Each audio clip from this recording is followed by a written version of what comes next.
नमस्ते दोस्तों, कैसे हैं आप सब लोग। उम्मीद है आप सभी लोग एकदम बढ़िया हैं और आपका प्रिपरेशन भी एकदम अच्छे से चल रहा है। NIACL एडमिनिस्ट्रेटिव ऑफिसर जिसका हाल ही में नोटिफिकेशन आया, उसको लेकर कुछ कन्फ्यूजन इतना ज़्यादा यहाँ पर आप लोगों के बीच में है, यहाँ तक मुझे सवाल आ रहा है कि अप्लाई करना चाहिए या नहीं करना चाहिए। तो सर्विस बॉन्ड को लेकर जो भी कन्फ्यूजन है, उस कन्फ्यूजन के ऊपर इस छोटे से वीडियो में हम बात करेंगे। 3 चीज़ों के ऊपर इस वीडियो में मैं बात करूंगा। सबसे पहले सर्विस कंडीशन के बारे में बात करूंगा, फिर प्रोबेशन पीरियड के बारे में बात करूंगा और फिर हम बात करेंगे सर्विस बॉन्ड के ऊपर। सबसे पहला पॉइंट, सर्विस कंडीशन। साफ साफ नोटिफिकेशन में लिखा हुआ है, एग्जामिनेशन क्लियर करने के बाद जहाँ पे भी आपको पोस्टिंग मिलेगी वहाँ पर आपको 5 साल मिनिमम जॉब करनी। जहाँ पे भी पहली पोस्टिंग 5 साल मिनिमम वहाँ पे जॉब करनी। पोस्टिंग ऑल ओवर इंडिया कहीं पे भी मिल सकती है। दिक्कत वाला पॉइंट है क्या? मेरे हिसाब से ये बिल्कुल भी दिक्कत देने वाला पॉइंट नहीं है। इसके बारे में आप में से किसी को भी सोचना ही नहीं चाहिए। हमारे पास जॉब नहीं है और अगर हमें कोई 60,000 मंथली सैलरी वाला जॉब ऑफर कर रहा है तो क्या फ़र्क पड़ता है देश के कौन से कोने में वो जॉब ऑफर कर रहा है। ठीक है, तो 60,000 सैलरी वाले जॉब के लिए लोकेशन का क्राइटेरिया मेरे हिसाब से इनवैलिड हो जाता है। दूसरा पॉइंट के ऊपर बात करते हैं, प्रोबेशन पीरियड। 1 साल का प्रोबेशन पीरियड है। प्रोबेशन पीरियड में आपकी पूरी सैलरी आपको मिलती रहेगी, दिक्कत नहीं।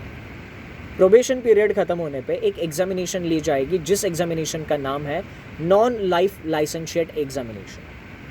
ये एग्जामिनेशन ली जाएगी इंश्योरेंस इंस्टीट्यूट ऑफ इंडिया द्वारा। ये एग्जामिनेशन क्लियर करना मैंडेटरी है।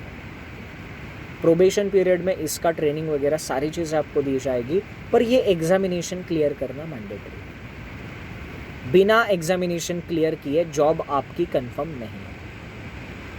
इन केस आप पहली बार एग्जामिनेशन क्लियर करने के लिए फेल हो जाते हो, आपका 1 साल का प्रोबेशन पीरियड 6 महीने से एक्सटेंड किया जाएगा। 6 महीने में आपको फिर से एक बार वो एग्जामिनेशन देने का मौका मिलेगा, एग्जामिनेशन क्लियर करनी होगी। अगर किसी रीज़न की वजह से अनफॉर्चुनेटली आप दूसरी बार भी फेल हो जाते हैं, आपको तीसरा मौका दिया जाएगा। आपका प्रोबेशन फाइनली तीसरी बार 6 महीने से इंक्रीज किया जाएगा। यानी जो प्रोबेशन आपका 1 साल का था, अगर आप एग्जामिनेशन क्लियर नहीं कर पाए तो 6 महीने पहले एक्सटेंड होगा। उन 6 महीनों में एग्जामिनेशन क्लियर नहीं हुआ तो और 6 महीने एक्सटेंड होगा। पर अगर तीसरी बार एग्जामिनेशन फेल हुए तो जॉब आपकी गई समझो। एग्जामिनेशन बहुत डिफ़िकल्ट होती है क्या? अगर आप ये एग्जामिनेशन जो अभी आप देने जा रहे हो, वो एग्जामिनेशन क्लियर करके अगर आप सिलेक्शन ले रहे हो तो फिर ये एग्जामिनेशन आपको ज़्यादा परेशान नहीं करेगा। एग्जामिनेशन का टेंशन बिल्कुल भी नहीं लेना है। सर्विस कंडीशन, टेंशन बिल्कुल भी नहीं लेना है। यहाँ पर प्रोबेशन वाला पॉइंट, टेंशन वाली बात है ही नहीं ना। एग्जामिनेशन ही तो क्लियर करनी है, पढ़ने की आदत तो आपको है ही। तीसरा और सबसे इम्पॉर्टेंट, सर्विस बॉन्ड के पॉइंट के बारे में बात करते हैं। अब ये थोड़ा सा पर्सन टू पर्सन वैरी कर सकता है, ठीक है।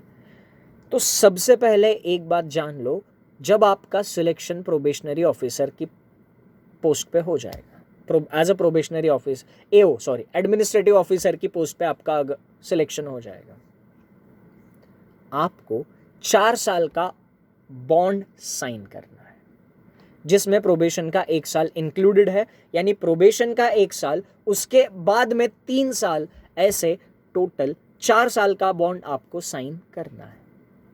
मतलब आप 4 साल तक वो ऑर्गेनाइजेशन छोड़ के नहीं जाओगे। इन केस आप वो ऑर्गेनाइजेशन आपके प्रोबेशन पीरियड में ही छोड़ देते हो, अगर आपने वो ऑर्गेनाइजेशन आपके प्रोबेशन पीरियड में ही छोड़ दी, या फिर आप वो एग्जामिनेशन जो insurance institute of India conduct कराने वाला था, वो एग्जामिनेशन आप क्लियर नहीं कर पाए, तो आपका सिलेक्शन नहीं होगा। इस सिचुएशन में आपने NIACL से सैलरी के तौर पे जितने भी पैसे लिए थे वो वापस लौटाने होंगे। अगर प्रोबेशन में आपने जॉब छोड़ दिया या फिर एग्जामिनेशन क्लियर नहीं कर पाए तो प्रोबेशन में आपको जितने भी पैसे मिले वो वापस लौटाने पड़ेंगे। इसके साथ साथ एडिशनल 25,000 रुपीज़ भी आपको रीपे करने होंगे। ठीक है, तो बस मेरे हिसाब से यहाँ पर टर्मिनेशन का एक जो क्लॉज है ना, कि जो आपने अगर वहाँ पे जाके कुछ गड़बड़ कर दिया या फिर एग्जामिनेशन क्लियर नहीं कर पाओ तो ही टर्मिनेशन हो सकता है, अदरवाइज टर्मिनेशन नहीं है। ठीक है, तो टर्मिनेशन का इसमें टेंशन बिल्कुल भी नहीं है। अब रेजिग्नेशन का है बस। अगर आपको जॉब करना है ये कंफर्म है ना, तो रेजिग्नेशन वाला पॉइंट भी मैटर नहीं करेगा, क्योंकि अगर आपको जॉब करनी ही है ये कंफर्म है तो आप रिजाइन करोगे नहीं। ठीक है, तो रेजिग्नेशन या टर्मिनेशन की केस में प्रोबेशन में जितने पैसे प्लस 25,000 आपको लौटाने पड़ेंगे।